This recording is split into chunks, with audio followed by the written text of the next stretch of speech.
పెరుగులో రవ్వ వేసి చేసిన ఈ రెసిపీ చాలా రుచిగా, చాలా టేస్టీగా అయితే ఉంటుంది. ఈ రెసిపీ వచ్చేసి ప్రతి ఒక్కరికి నచ్చుతుంది. అంత టేస్టీగా అయితే ఉంటాయి. ఇంకెందుకు ఫ్రెండ్స్ ఆలస్యం, ఎలా చేయాలో ఏంటో అనేది వీడియోలోకి అయితే వెళ్ళిపోయి చూద్దామా మరి. ఇంకా ముందుగా ఒక బౌల్ తీసుకొని ఇప్పుడు ఇందులోకి 1/2 కప్పు పెరుగునైతే వేసుకోవాలి. ఇంకా ఇప్పుడు ఇందులోకి రుచికి తగినంత సాల్ట్, 1 స్పూన్ దాకా పంచదారను కూడా వేసుకుంటున్నా. ఇంకా ఇప్పుడు మనం ఇలా బాగా స్పూన్ తోటి బాగా కలుపుకోవాలి. పంచదార, సాల్ట్ అన్నీ బాగా కరిగిపోయే వరకు ఇలా బాగా కలుపుకోవాలి. ఇంకా ఇప్పుడు ఇలా బాగా కలుపుకొని ఇంకా దీన్ని పక్కన పెట్టేసుకుందాం. ఇప్పుడు ఒక మిక్సీ జార్ అయితే తీసుకొని అందులోకి 1 కప్పు బొంబాయి రవ్వను అయితే వేసుకోవాలి. అదే ఉప్మా రవ్వ, సోజీ రవ్వ అంటారు కదా, ఆ రవ్వనైతే వేసుకోవాలి. ఇంకా మనం మూత పెట్టేసుకొని బాగా స్మూత్గా గ్రైండ్ చేసుకోవాలి. ఇంకా గ్రైండ్ చేసుకున్న పౌడర్ని ముందుగా కలిపెట్టుకున్నాం కదా, పెరుగు అవన్నీ వేసుకొని ఇంకా అందులోకి అయితే వేసుకుంటున్నాను. ఇంకా ఇప్పుడు ఇవన్నీ వేసుకొని ఇలా బాగా కలుపుకోవాలి. మనం తీసుకున్న క్వాంటిటీకి కరెక్ట్గా సరిపోతుంది. 1/2 కప్పు పెరుగుకి 1 కప్పు రవ్వ పౌడర్ వేసుకొని చేసుకోవాలి. ఇంకా నాకు ఇక్కడ పర్ఫెక్ట్గా అయితే సరిపోయింది కదా. మీకు ఏమన్నా కొంచెం పిండి గట్టిగా అనిపిస్తే ఒక 2 స్పూన్ల దాకా వాటర్ అయితే వేసుకొని బాగా పిండి మొత్తాన్ని సాఫ్ట్గా వచ్చే వరకు కలుపుకోవాలి. ఇక్కడ చూడండి, ఇక్కడ చూపిస్తుంది కదా, ఇలా సాఫ్ట్గా వచ్చే వరకు అయితే పిండిని అయితే ఒక 2 నిమిషాల పాటు బాగా ప్రెస్ చేస్తూ కలుపుకోవాలి. ఇంకా ఇప్పుడు 1 స్పూన్ ఆయిల్ కూడా వేసుకొని ఇలా పిండి మొత్తాన్ని బాగా కలుపుకుందాం. ఇలా ఆయిల్ వేసుకున్న తర్వాత కూడా ఇంకా ఇలా మొత్తం బాగా కలుపుకున్న తర్వాత ఇంకా ప్లేట్ అయితే పెట్టుకొని ఒక 10 నిమిషాలు పక్కన పెట్టుకుంటే మనకు రవ్వ, పెరుగు అన్నీ బాగా సాఫ్ట్గా నానిపోతాయండి. ఇంకా ఇప్పుడు ఒక 10 నిమిషాల తర్వాత అయితే మీకు పిండిని అయితే చూపిస్తున్నాను. చూడండి చాలా సాఫ్ట్గా నానింది కదా పిండి అయితే. మనకు ఈ పిండిని ఒకసారి మొత్తం ఇలా బాగా కలుపుకోవాలి. నేను ఇక్కడ ఈ సైజ్ పిండి ముద్దను అయితే తీసుకొని ఇలా రౌండ్గా, ఎక్కడ క్రాక్స్ లేకుండా రౌండ్గా చుట్టుకున్నాను. ఇలా చుట్టుకున్న దాన్ని ఒక ప్లేట్లోకి అయితే తీసుకుంటున్నా. ఇంకా నేను తీసుకున్న క్వాంటిటీకి 4 పిండి ముద్దలు అయితే అయినాయండి. ఇంకా మనం ఏ దాని మీద చేస్తున్నామో దానికి కొంచెం ఆయిల్ అయితే ఇలా అప్లై చేసుకోవాలి. ఇంకా ఇలా అప్లై చేసుకున్న తర్వాత ఒక పిండి ముద్దను అయితే తీసుకొని ఇలా బాగా లైట్గా ప్రెస్ చేసుకోవాలి. ఇలా చేతితోటి ఇలా ప్రెస్ చేసుకున్న తర్వాత ఇంకా మనం కర్రతో రుద్దుకోవాలి. వీలైనంత పల్చగా రుద్దుకుందాం.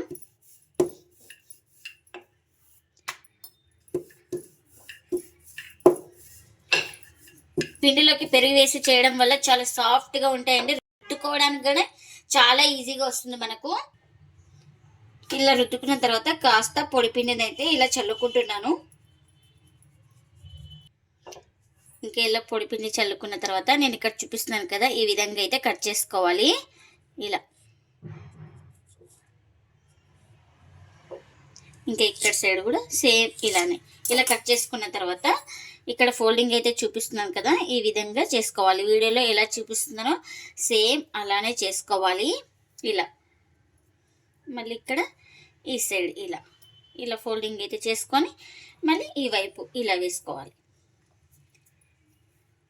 ఇలా రావాలి చూడండి. ఇలా చేసుకోవడం వల్ల మనకు పరోటా అనేది బాగా పొరలుగా వస్తుంది. ఇంకా ఇలా రెడీ చేసుకున్న తర్వాత ఒక ప్లేట్లోకి అయితే తీసుకుంటున్నా. ఇంకా మరొకటి అయితే చూపిస్తున్నాను.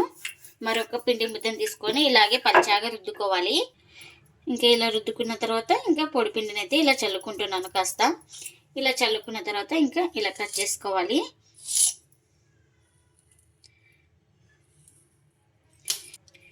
ఇంకా ఇలా కట్ చేసుకొని ఇక్కడ చూపిస్తాను కదా, నేను చూపిస్తున్న విధంగా ఇలా ఫోల్డింగ్ అయితే చేసుకోవాలి. ఇలా ఇంకా ఎన్ని అయితే అన్నీ ఇలానే చేసుకోవాలి. ఇంకా ఇలా రెడీ చేసుకున్న దాన్ని ఒకటి అయితే తీసుకున్నాను. ఇలా తీసుకొని ఇలా రుద్దుకోవాలి. నేను ఇక్కడ చూపిస్తున్నాను కదా, ఈ విధంగా రుద్దుకోవాలి. అంత పల్చాగా లేకుండా, అంత థిక్నెస్ లేకుండా మనం మీడియం సైజ్ అయితే రుద్దుకోవాలి. ఇంకా మనకు ఈ పరోటాలు అయితే షేప్ అనేది ఏం లేదు. ఇంకా ఈ విధంగా రుద్దుకున్న తర్వాత ఒక ప్లేట్లోకి అయితే తీసుకుంటున్నా. ఇంకా మరొక పిండి ముద్దను తీసుకొని ఇంకా మరొకటి కూడా సేమ్ ఇలానే రుద్దుకోవాలి.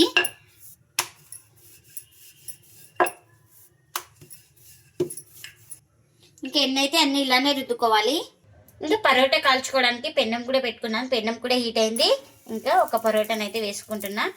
ఈ పరోటాని అయితే ఒక సైడ్ కాలిన తర్వాత మరోవైపుకి అయితే టర్న్ చేసుకోవాలి. ఇంకా ఇలా ఒక సైడ్ కాలిన తర్వాత ఇలా మరోవైపుకి అయితే టర్న్ చేసుకొని మనం ఆయిల్ అయితే అప్లై చేసుకోవాలి. మీరు ఆయిల్ ఇష్టం లేని వాళ్ళు ఆయిల్ కానీ గీ కానీ బటర్ కానీ ఏదైనా అప్లై చేసుకోవాలి. ఇంకా అసలే ఆయిల్ అయితే వద్దనుకునే వాళ్ళు ఆయిల్ లేకుండా కూడా కాల్చుకోవచ్చండి. చాలా టేస్టీగా అయితే ఉంటుంది మనకు. ఇంకా నేను ఇక్కడ ఆయిల్ వేసి కాల్చుకుంటున్నాను.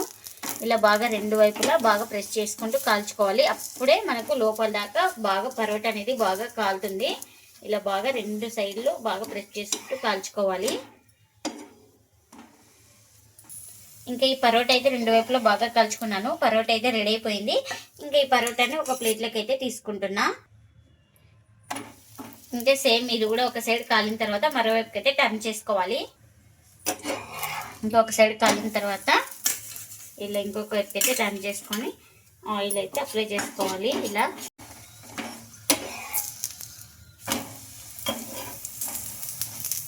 ఇంకా ఈ పరోటాను కూడా అటు ఇటు తిప్పుకుంటూ బాగా కాల్చుకోవాలి. ఇంకా ఈ పరోటా కూడా రెడీ అయిపోయింది. ఇంకా అన్నీ ఇలానే చేసుకోవాలి. పెరుగులో రవ్వ వేసి చేసిన ఈ పరోటాలు చాలా రుచిగా చాలా టేస్టీగా అయితే ఉంటాయండి. ఎప్పుడు ఒకే రకం కాకుండా ఇలా వెరైటీగా పెరుగులో రవ్వ వేసి చేయండి. చాలా రుచిగా చాలా టేస్టీగా అలాగే సాఫ్ట్గా కూడా ఉంటాయండి. అంత టేస్టీగా అయితే ఉంటాయి. ఈ పరోటాలు వచ్చేసి ఎవరికైనా నచ్చుతాయండి. అంత బాగుంటాయి మనకు. ఇంకా ఈ పరోటాలకి వెజ్ కానీ నాన్ వెజ్ కానీ ఏదైనా సర్వ్ చేసుకోవచ్చు. చాలా టేస్టీగా అయితే ఉంటుంది. మీరు కూడా ఒకసారి ఇలా ట్రై చేసి మీకు ఎలా వచ్చిందో కామెంట్ అయితే చేయండి ఫ్రెండ్స్. ఇదండి ఇవాళ వీడియో. ఈ వీడియో కనుక నచ్చితే ప్లీజ్ లైక్ చేయండి, షేర్ చేయండి, కామెంట్ చేయండి. అలాగే లైక్ చేసి సపోర్ట్ చేయండి friends. Thanks for watching. Bye bye.